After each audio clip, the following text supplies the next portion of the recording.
Friends, स्वागत है आपका आराम जी के जीएस के इस करंट अफेयर्स के चैनल में। तो चलिए शुरू करते हैं आज का करंट। सबसे पहले जो हम वर्ड कोड करते हैं वो कोड कर लेंगे। इसमें क्या लिखा है कि मैंने अपना समय बर्बाद किया है, अब समय मुझे बर्बाद कर रहा है। तो ये जो वर्ड है ये कोड किया गया है। एक व्यक्ति हैं, उनका नाम है विलियम शेक्सपियर। क्या नाम है? विलियम। याद रखिएगा, विलियम शेक्सपियर। शेक्सपियर। अब आप लोग ये कमेंट करके बता सकते हैं कि विलियम शेक्सपियर की कौन कौन सी किताबें जो है लिखी गई है। ये बहुत बेहतरीन व्यक्ति रहे हैं अपने फील्ड में, है ना। बहुत किताब और नाटक इनका बहुत प्रसिद्ध रहा है और इनका भी वर्ड बहुत बेहतरीन है। क्योंकि अगर कोई व्यक्ति, है ना, अपने समय में समय बर्बाद करता है तो अब बाद में क्या करेगा? समय उसको बर्बाद कर देगा। और समय, इसे तो आज तक कोई जीत नहीं पाया है। चलिए शुरू करते हैं आज का पहला क्वेश्चन। पहला क्वेश्चन है, नाटो की स्थापना नाटो की स्थापना का कितने वर्ष पूरे हुए? तो ये 75वां वर्ष है। नाटो की स्थापना का 75वां वर्ष है। ये इसका शुरुआत हुआ था 1949 में। कब हुआ था? 1949 को इसकी स्थापना हुई थी, 4 अप्रैल 1949। और जिसमें संस्थापना हुआ था उसमें टोटल 12 देश थे। कितने? 12। और वर्तमान में कितने हैं? 32। ध्यान रखिएगा, जिस समय इस स्थापना हुई थी उस समय 12 देश थे और वर्तमान में कितने देश हैं? 32। चलिए, और ये इसका जो वर्णन है, आर्टिकल आर्टिकल 5 आर्टिकल 5 में से इसकी स्थापना हुई है। अगला जो क्वेश्चन है वो है मंगल पांडे। मंगल पांडे 1857 विद्रोह के बहुत बेहतरीन व्यक्ति रहे हैं, है ना। और बोला जाता है कि 1857 की जो चिंगारी है इन्होंने ही लगाई थी। तो मंगल पांडे को फांसी किस सजा कब हुई थी? तो मंगल पांडे को फांसी की सजा हुई थी 1857 में, है ना। तो ये जो व्यक्ति हैं 1849, ध्यान रखिएगा, 1849 में ये व्यक्ति हैं जो 1849 में ये व्यक्ति ब्रिटेन की सेना है, सेना में शामिल हुए थे और 34वीं इन्फेंट्री, कौन सी इन्फेंट्री? 34 इन्फेंट्री में ये शामिल हुए थे। और उसमें क्या हुआ था कि एनफील्ड राइफल, एक राइफल थी, पुरानी राइफल, उसका नाम था brown base. Brown base rifle के स्थान पर, ध्यान रखिएगा, वेस ब्राउन वेस राइफल के स्थान पर एक नई राइफल आई, उसका नाम था एनफील्ड राइफल। और इसी राइफल में जो क्या भ्रम फैला कि चर्बी वाला कारतूस जो है वो गाय और सुअर की चर्बी मिक्स है। तो इसी में बहुत सारे जो सैनिक थे वो इस कारतूस को उपयोग से मना कर दिए। इसीलिए ये जो है 1857 का विद्रोह बहुत महत्वपूर्ण रखता है। नेक्स्ट क्वेश्चन है कि किस राज्य के सितार एवं तानपुर को जीआई टैग मिला है? किस राज्य के सितार एवं तानपुर को जीआई टैग मिला? तो है महाराष्ट्र। महाराष्ट्र का एक जगह है सांगली। क्या जगह है? सांगली। सांगली में ये बनता है, ध्यान रखेगा, महाराष्ट्र की जगह है सांगली। और ये जो सितार और तानापुरा तानपुरा को बनाने के लिए जो लकड़ी आती है वो आती है कर्नाटक से। कहाँ से? कर्नाटक। तो ये ध्यान रखेगा, तानपुरा और सितार को जो बनाने वाली लकड़ी आती है वो आती है कहाँ से? तानपुरा से। अगले क्वेश्चन की तरफ बढ़ते हैं। 7 अप्रैल को अमेरिका, जापान एवं ऑस्ट्रेलिया ने कहाँ संयुक्त सैन्य अभ्यास किया है? तो ये सैन्य अभ्यास क्या है? साउथ चाइना में। अगर हम साउथ चाइना की मैप को देखें तो वर्ल्ड मैप में, तो ये वाला जगह पे है साउथ चाइना, यहाँ पे इस स्थान पे है ना। सॉरी, यहाँ पे है सी ऑफ जापान, ईस्ट ऑफ, है ना, इस स्थान पे। और ये जो है ताइवान वाले इलाका में।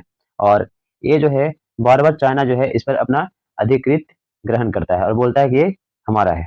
चलिए अगले क्वेश्चन की तरफ बढ़ते हैं। तो ये क्वेश्चन है कि सितवे बंदरगाह कहाँ है? सितवे बंदरगाह है म्यांमार में। अब ये क्वेश्चन हमारे लिए इंपॉर्टेंट क्यों जाता है? तो सितवे बंदरगाह म्यांमार में है, पर हमारे लिए इंपॉर्टेंट इसलिए हो जाता है कि अगर मैप से इसको हम समझे तो ये जो सितवे बंदरगाह है ये है इस जगह पे, है ना। और इस जगह से आने के लिए, म्यांमार से आने के लिए हमें, इस जगह से आने के लिए हमें, अगर हम बात करें कि एक अगर हम बात करें कि यहाँ से आने के लिए, तो यहाँ से ये डायरेक्ट सी रूट बनाएगा, क्योंकि अगर हम पूर्वोत्तर भारत की ओर देखें तो यहाँ से बहुत संकीर्ण रास्ता है जो यहाँ से जाने के लिए है। अगर कुछ क्षेत्र में हम, अगर बांग्लादेश में काफ़ी सारी ट्रेनें चल चुकी है, लेकिन ये जो क्षेत्र है यहाँ से डायरेक्ट जो है हम जोड़ पाएंगे कोलकाता से, डायरेक्ट जो जोड़ पाएंगे कहाँ से, कोलकाता से। तो इसीलिए ये जो सितवे बंदरगाह है ये हमारे भारत के लिए काफ़ी उपयोगी है। चलिए बढ़ते हैं अगले क्वेश्चन की तरफ। तो अगला जो क्वेश्चन है वो है कि स्लोवाकिया के नए राष्ट्रपति कौन बने हैं? तो स्लोवाकिया के नए राष्ट्रपति बने हैं पीटर पेलेग्रिनी। कौन बने हैं? पीटर पेलेग्रिनी स्लोवाकिया के नए राष्ट्रपति बने हैं। स्लोवाकिया के नए राष्ट्रपति बने हैं पीटर पेलेग्रिनी, और ये छठे राष्ट्रपति हैं। क्या में है? छठ में। चलिए अगला क्वेश्चन की तरफ बढ़ते हैं कि विक्रम संवत की शुरुआत कब हुई थी? तो विक्रम संवत की शुरुआत हुई थी ईसा के 57 वर्ष पूर्व, मतलब यीशु मसीह के जन्म के 57 वर्ष पूर्व। और वर्तमान में जो कल हम लोग नया वर्ष मनाए हैं वो वर्ष है 2081, है ना? 2081वां वर्ष हम लोग का वर्तमान चल रहा है।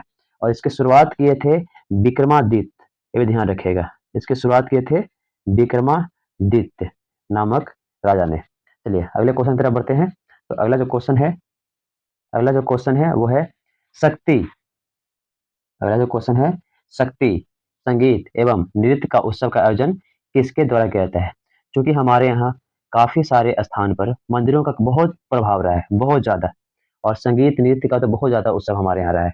तो शक्ति का जो ये द्वारा आयोजन किया जाता है, ये किया जाता है संगीत नाटक अकेडमी द्वारा, संगीत नाटक अकेडमी द्वारा। और ये शक्तिपीठ बहुत सारे मंदिरों के द्वारा इसका आयोजन किया जाता है। चलिए अगले क्वेश्चन की तरफ बढ़ते हैं। तो अगला क्वेश्चन है सुविधा पोर्टल। सुविधा पोर्टल किस आयोग से संबंधित है? तो यह चुनाव आयोग से संबंधित है। ये पार्टियों के लिए एक पोर्टल जारी किया गया है, उसका नाम है सुविधा पोर्टल।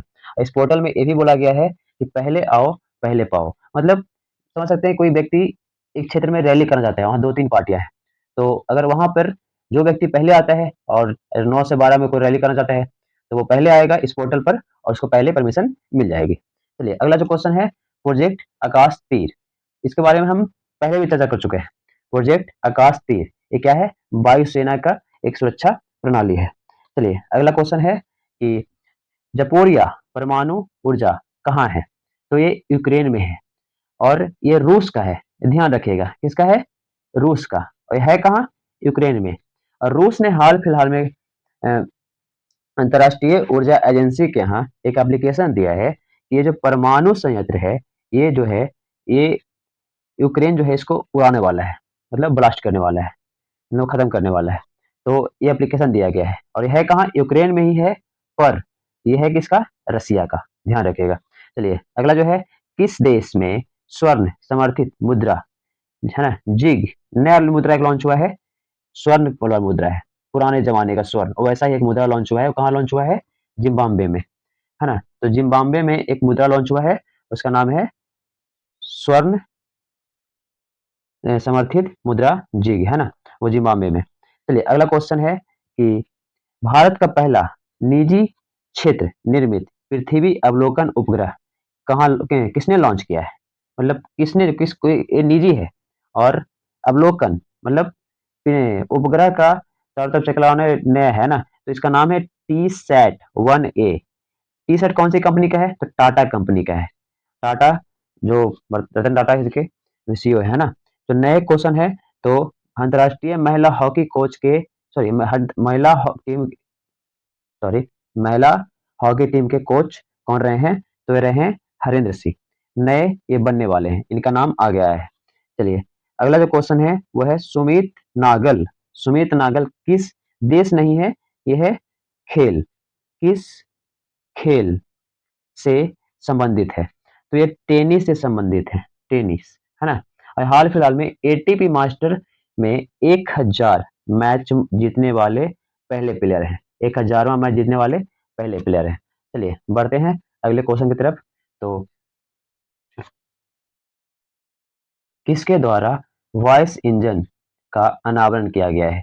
वॉइस इंजन, है ना, वॉइस कंट्रोल इंजन इसको बोल सकते हैं। तो एक कंपनी है ओपन एआई, उसी के द्वारा वॉइस इंजन का जो है किया गया है। चलिए अगले क्वेश्चन की तरफ बढ़ते हैं। एसपीजी के महानिरीक्षक या फिर महानिदेशक बोलते हैं तो कौन बने हैं? तो बने हैं लव कुमार। अब एसपीजी का फुल फॉर्म जान लेते हैं। तो स्पेशल प्रोटेक्शन ग्रुप, है ना? क्या नाम है? Special protection group. चलिए अगला क्वेश्चन देखते हैं। तो अगले क्वेश्चन है कि 2024 ओलंपिक 2024 में ओलंपिक होने वाला है, में क्वालिफाई करने वाली एकमात्र भारोत्तोलक 2024 में ओलंपिक होने वाली है, तो वो होगा कहाँ? पेरिस में। ध्यान रखिएगा ओलंपिक कहाँ होगा? पेरिस में ये ओलंपिक होने वाला है 2024 में। कहाँ? पेरिस। पेरिस में एक ओलंपिक हुआ 2024, तो उसमें भारोत्तोलक में जो क्वालिफाई करने वाली वो है मीराबाई चानू। भारोत्तोलक मतलब वेट लिफ्टिंग बोलते हैं। चलिए अगले क्वेश्चन की तरफ बढ़ते हैं। तो उसका नाम है कि ये खुबानी खिलना महोत्सव, है ना? कहाँ हुआ? तो खुबानी खिलना जो महोत्सव हुआ ये होता है लद्दाख में। और ये है क्या? तो ये हल्के जो मौसम गर्म होती है तो उसमें यहाँ वहाँ जो है लद्दाख में फूलों का खिलना शुरू होता है। तो उसी फूलों को खिलने के लिए एक महोत्सव मनाया जाता है, उसका नाम है खुबानी खिलना। चलिए अगला क्वेश्चन है कि किस देश ने रोजगार वीजा कार्यक्रम में बदलाव किए हैं? तो यह है न्यूजीलैंड। चलिए अगले क्वेश्चन की तरफ बढ़ते हैं कि भारतीय तटरक्षक बल ने भारतीय तटरक्षक बल ने कहाँ जलीय केंद्र का उद्घाटन किया है? तो ये क्या है? तमिलनाडु में। अब वहां से करेंगे क्या? तो जलीय केंद्र से करेंगे कि सारे जो जीव जंतु है उस पे नजर रखा जाएगा। चलिए अगले क्वेश्चन की तरफ बढ़ते हैं। तो वो है दुनिया का सबसे उम्रदराज जीवित व्यक्ति कौन है? मतलब बहुत उम्र है इनकी और वो व्यक्ति है कौन? तो ये है जॉन टिनिस वुड। ये है ब्रिटेन के। इनकी उम्र कितनी है? तो 111 वर्ष 200 224 डे। कितना है? 111 वर्ष 224 डे के हैं ये व्यक्ति। चलिए बढ़ते हैं अगले क्वेश्चन की तरफ। तो अगला क्वेश्चन है कि द आइडिया ऑफ डेमोक्रेसी पुस्तक के लेखक कौन है? तो ये हैं सैम पित्रोदा। अब सैम पित्रोदा है कौन? तो ये कांग्रेस के बहुत बड़े लीडर हैं और ऐसा माना जाता है कि ये जो व्यक्ति हैं ये राहुल गांधी के बहुत करीबी व्यक्ति हैं। चलिए अगले क्वेश्चन तरफ बढ़ते हैं। तो विप्रो विप्रो के नए सीईओ कौन बने हैं? तो श्रीनिवास श्रीनिवास पल्लिकन, है ना? तो विप्रो विप्रो का फुल फॉर्म होता है western India palm refined oil limited. एक तेल की कंपनी है, ध्यान रखिएगा तेल की कंपनी है ना? लिख लीजिए western western India palm refined oil limited. और ये एक तेल की कंपनी है, इसके नए सीईओ बने हैं श्रीनिवास पल्लिकन। चलिए अब बढ़ते हैं अगले क्वेश्चन की तरफ। तो अगला क्वेश्चन है कि बुथ रावत रावता कहाँ लॉन्च हुआ है? तो बूथ रावता जो लॉन्च हुआ है वो हुआ है पंजाब में। अब ये बूथ रावता है क्या? तो बूथ रावता जो है ये है एक बीजेपी की तरफ से एक योजना लॉन्च की गई है बूथ रावता, जो बूथ पर जा करके, है ना, वहां पर जाने की कि हमारी पार्टी का जो वोट पड़ रहा है या नहीं पड़ रहा है। चलिए अगला जो क्वेश्चन देखते हैं। अगला क्वेश्चन है जर्मन लोकतंत्र पुरस्कार किसे मिला? तो जर्मन लोकतंत्र पुरस्कार मिला है लिख लीजिए यूलिया यूलिया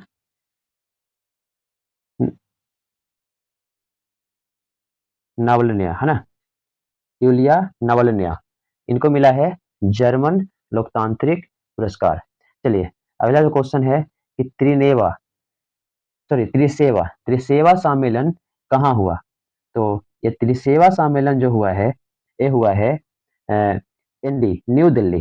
कहाँ? न्यू दिल्ली। न्यू दिल्ली में हुआ है त्रिसेवा सम्मेलन। और इसका एक परिवर्तन मतलब चिंतन परिवर्तन का ये मतलब वहां पे लोग चिंतन करते हैं, ऐसा कुछ वहां पे एक सम्मेलन होता है। चलिए बढ़ते हैं अगले क्वेश्चन की तरफ। तो योग महोत्सव जो है कहाँ मनाया गया, है ना? और इसका आयोजन कहाँ हुआ? एक योग महोत्सव का आयोजन होने वाला है, कब होने वाला है? 21 जून को।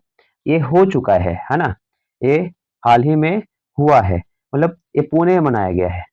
कहाँ? पुणे। और योग का जो लेखक है उनका नाम पता है, योग विद के लेखक कौन है? पतंजलि। कौन है? पतंजलि योग विद के लेखक हैं। तो आप योग विद के लेखक कौन है? पतंजलि। तो धन्यवाद, आपका दिन शुभ हो और चैनल को लाइक एंड सब्सक्राइब कर लीजिए। Thank you.